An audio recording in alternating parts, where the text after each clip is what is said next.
Hello Internet, I'm the Disney Brain, and welcome to part 2 of our Kamen Rider Fourze discussion. Last time, we dug a lot into the characters, so let's continue on down that path while discussing the show more broadly, which brings us to my favorite character from the season, Joji Mayuki. Being the resident adorkable space nerd with a bouncy persona that does well to compliment Gentaro, but never overwhelm proceedings, enjoying her presence was a given, and over the course of our discussion so far, I've touched on a lot of the reasons why, which is also why I found a lot of value in her very late Gemini Zodiac focus episode. Yuki before then was something of an anomaly among the gang, since she starts off as Gentaro's childhood chum. As such, she gets the handshake without a perception-altering story arc. So, with Gentaro going out of his way to be everyone else's friend, sometimes literally dying to do so but we'll get there, I thought it was the exact right late-game call to mount the emotional crux of her lowest point on questioning the legitimacy of Gentaro's friendship. So then, the resolution can only really kick in once Gentaro can sift through his ever-widening pool of relationships to recall the defining moments of their childhood, one that is largely representative of that aforementioned first friendship. And adding to that, the entire tragic build-up beforehand involves the Yuki we know questioning her own sense of self while gradually losing her memories. The doppelganger thing is made all the more interesting when you consider the perspective of the show's writers, two of whom had very divergent opinions on what Yuki was actually supposed to be. Kazuki Nakashima and Riku Sango notably recognized her as the heart of the team and a space kook respectively, which adds up when you consider their writing resumes. So it stands to reason that they could have been intentional about literalizing that into her last big moment that set itself up as a direct challenge to Gentaro's instilled philosophy.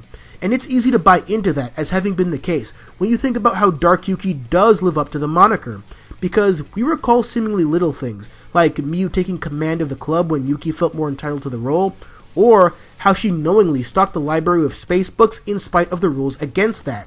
Take that a few steps further, and Light and Dark Twins is exactly the episode you get. This is why Dark Yuki framing real Yuki works initially. This is why her pranks are framed from the perspective of her friends as why would Yuki do that, and not Yuki would never do that.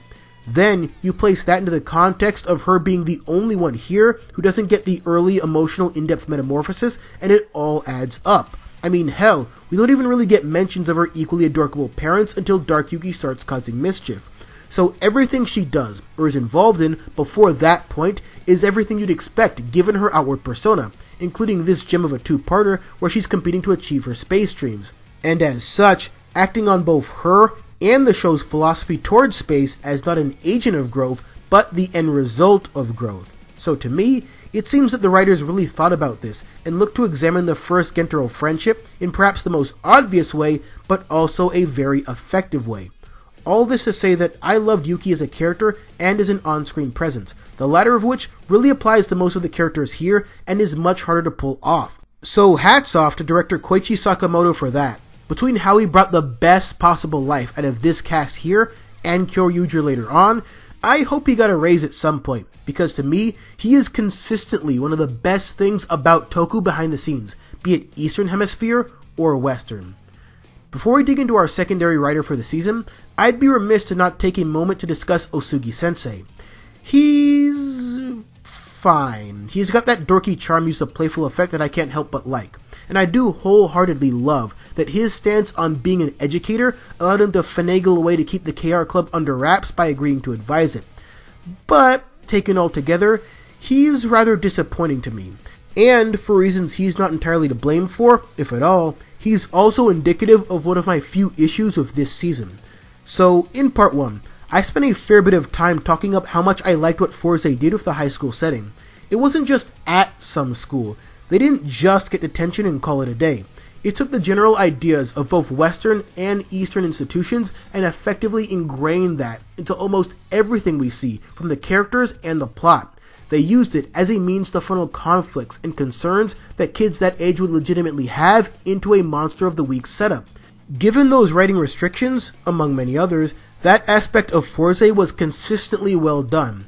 But on the flip side of that, you rarely had the same attention paid to the teachers, at least the ones who weren't secretly in cahoots with Chairman Gamal the whole time. It's basically the Dino Thunder conundrum, where there's this really good sense of teenagers in this setting and fully embracing what that means for them, specifically in this post-millennium world. But while Dr. Oliver over here is a really solid mentor, he's nothing as a teacher. And beyond Asougi, we really don't get too much from the non-evil teachers, except this really standout plot about a kickboxing teacher that really didn't want to be there at first, which also would have been worth exploring further, but she never impacts the show again at any point after this. I don't actually mind the fact that this relative lack of guidance means the KR Club mostly has just themselves to sort things out. That inter-club dynamic works well and carries a lot of the show in ways both large and small. But to me, I think you lose a little something when almost no instructor here is allowed to come into their own in an overarching sort of way, and the one character that best embodied that idea fell a bit flat for me. Now make no mistake, I love a lot of Asougi moments, but I'm not quite as enamored by Asougi the character because yet another one of these shows failed to invest me in the other side of the classroom. Did this show need that? No, not necessarily, but so far, the best pure educator I've seen in Toku is Principal Hastings, by default. So to me, it seemed like Fourze was the best chance to do for Toku what Boy Meets World did for American sitcoms, at least until their over-reliance on Feeny became something of a joke in and of itself, but that's neither here nor there. It's by no means a major flaw, but it was a bit disappointing. Which brings us to a far less disappointing character in Ryusei, Kamen Rider Meteor. Because Ryusei's self-loathing conflict is given form by way of failing to prevent a friend from getting severely injured by a Zodiart switch, he naturally provides an internal counterpoint to Gentaro, and the only way to save this friend is to track down the Ari Zodiart specifically, which also means not really caring if other people get hurt along the way. But, just like with Gentaro and his powers, the idea behind Meteor isn't one specifically meant to antagonize the MC, as it was when Shocker kidnaps Hayato Ichimonji and transforms him into Kamen Rider Nigo. This of course fails after Ichigo helps save Nigo, and the original two become allies against Shocker. And fittingly, Tomoko is the one adamant about riders not fighting each other as both a referential and a foreshadowing sentiment all in one, as Gentaro also ends up saving Ryusei from himself. Only Fourze could somehow pull off literal death and rebirth and still find a way to make it charming more than anything else. But to dig more into the space in between entry and acceptance, we get another interesting bit of Fourze's high school essence interacting with the plot.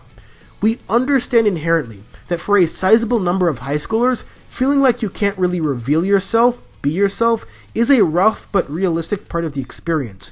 We can't be honest with our peers out of all sorts of fears, be them legitimate or otherwise, so we keep up appearances to ensure that we're not disrupting the status quo. With Ryusei, he represents the Toku-fied version of this, where his secrecy is tied to him being able to access his powers at all. But then later on, his truth is revealed, he can't henshin, he really wants to, but in this test of how far he's come, it's either he regains his powers or he saves the club.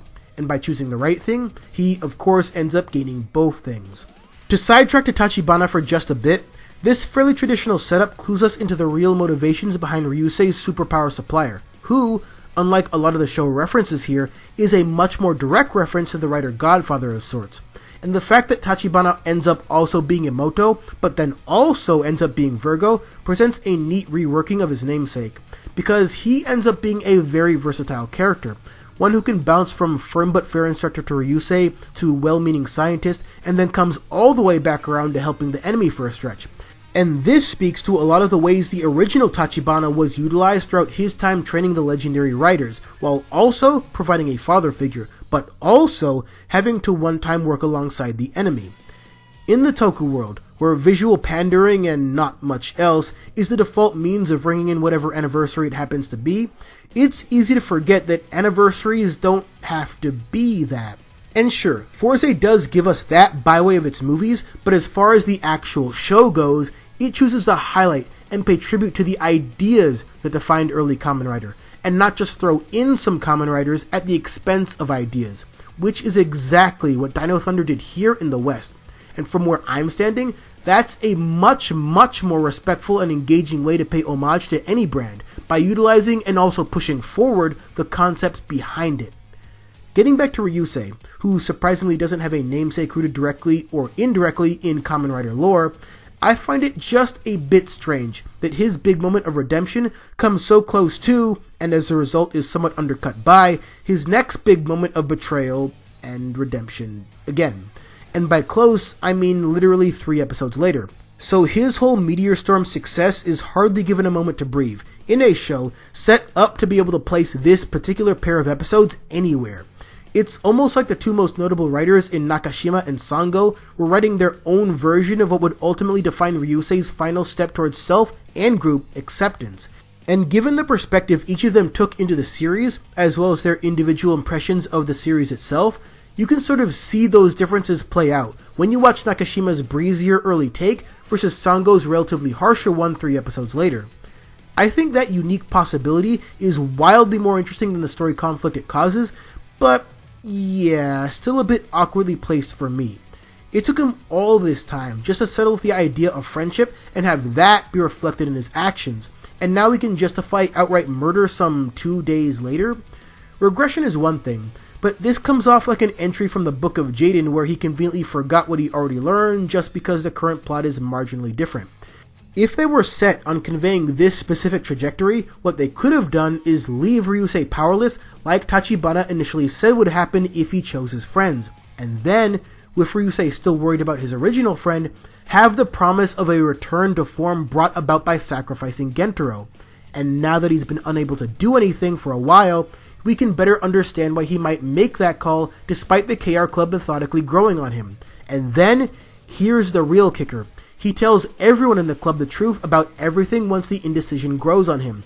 And, because you can only pull this off with him, Gentaro actually agrees to sacrifice himself for the sake of Ryusei and his friend. Admittedly, that idea runs into its own set of issues, but it would feel like a nice compromise between the 2 resolutions we see here. And then, the pair can truly stand as equals by debuting their strongest forms concurrently after Gentaro's revival. Outside of that bit of confusion, I really did enjoy what we got out of Ryusei here, and I especially liked how Koichi Sakamoto was clearly having a grand old time directing his fighting scenes, while with Koichi himself having his life's work as a director, producer, and stuntman heavily rooted in a love for martial arts. So what we see with Ryusei's fighting is clear inspiration from the Jeet Kune Do style, made popular by the one and only Bruce Lee, which is a descendant of the also iconic Wing Chun style he learned under the one and only Ip Man. The famous 1-inch punch is one of the more obvious allusions here, but the idea of the intercepting fist, defending to attack, and doing so with controlled exertion all come through in one way or another when we observe Ryusei's technique. And the martial arts love doesn't stop there either, as one episode featuring Aikido for a hot second has the show stop in its tracks just to be enamored by the style, to say nothing of the 2 episodes rooted in a teacher's love of kickboxing above anything else. Details like that I really like, because it's easy to tell that the big names on the production staff were very well suited to the material, and that's in spite of the writers not always agreeing on what the material was actually conveying. In fact, that actually helped in some cases. But if there was one thing they were consistently interested in presenting, it's neat, sometimes cleverly hidden references to the original Showa-era writers. Kengo is a fun one because his full name is actually an anagram of Takeshi Hongo, also known as Kamen Rider Ichigo. Hongo had a tendency to act disapprovingly of some Heisei writers.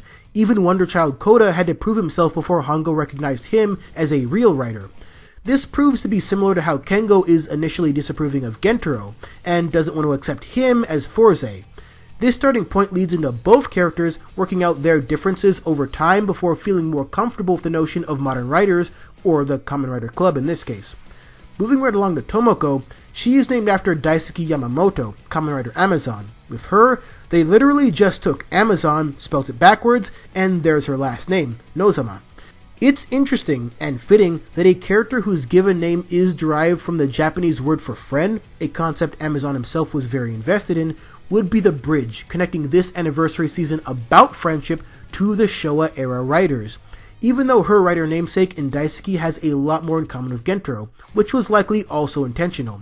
So with Gentaro, what we see in him is a combination of Amazon's defining personal traits, namely friendship obsession and quick forgiveness, as well as a bit of Shigeru Joe's eccentric form of socializing, otherwise known as Kamen Rider Stronger. Beyond those main characters and the aforementioned many-faced man, there's not too many more interesting ways this show utilizes their Showa counterparts. Yuki is named after Writer Man, but nothing we see from her would imply a connection beyond that. Plus, Writer Man seems to have a lot more in common with Ryusei anyway. Shun being named after Kamen Rider Nigo, Hayato Ichimonji, is also only a callback, and funnily enough, Hayato himself seems much more similar to Yuki. That same logic applies to Miyu's namesake in Kamen Rider V3, Chihiro Kazami, as well as Jake's namesake in Jin Keisuke, Kamen Rider X. All in all, Kamen Rider Fourze is a damn good show, and good for a lot of different reasons. The cast bounces off each other seamlessly, even as more additions are quickly made, the premise grafted onto a high school setting works way better than expected, and the production staff was clearly well selected for this exact type of tonality, right down to having a head writer that perfectly understands how to blend humor with humanity, and then blend that with over-the-top action, and having a director that has mastered the art of conveying all these things in 3 dimensions. Its status as an anniversary season actually assists in its storytelling, and to top it all off, the final fight ends because Gentaro becomes bros with the chairman. What more can you really ask for? For as overly long as these shows tend to be, Fourze never wore out its welcome, and if anything, I kind of wish there was more of it. But, suffice to say, everything we did get was just as awesome as space is. So, for the many of you asking, I may do more writer videos in the future, but I also wanted to hopefully diversify things down the road, especially with my next video. So until then, thanks for watching.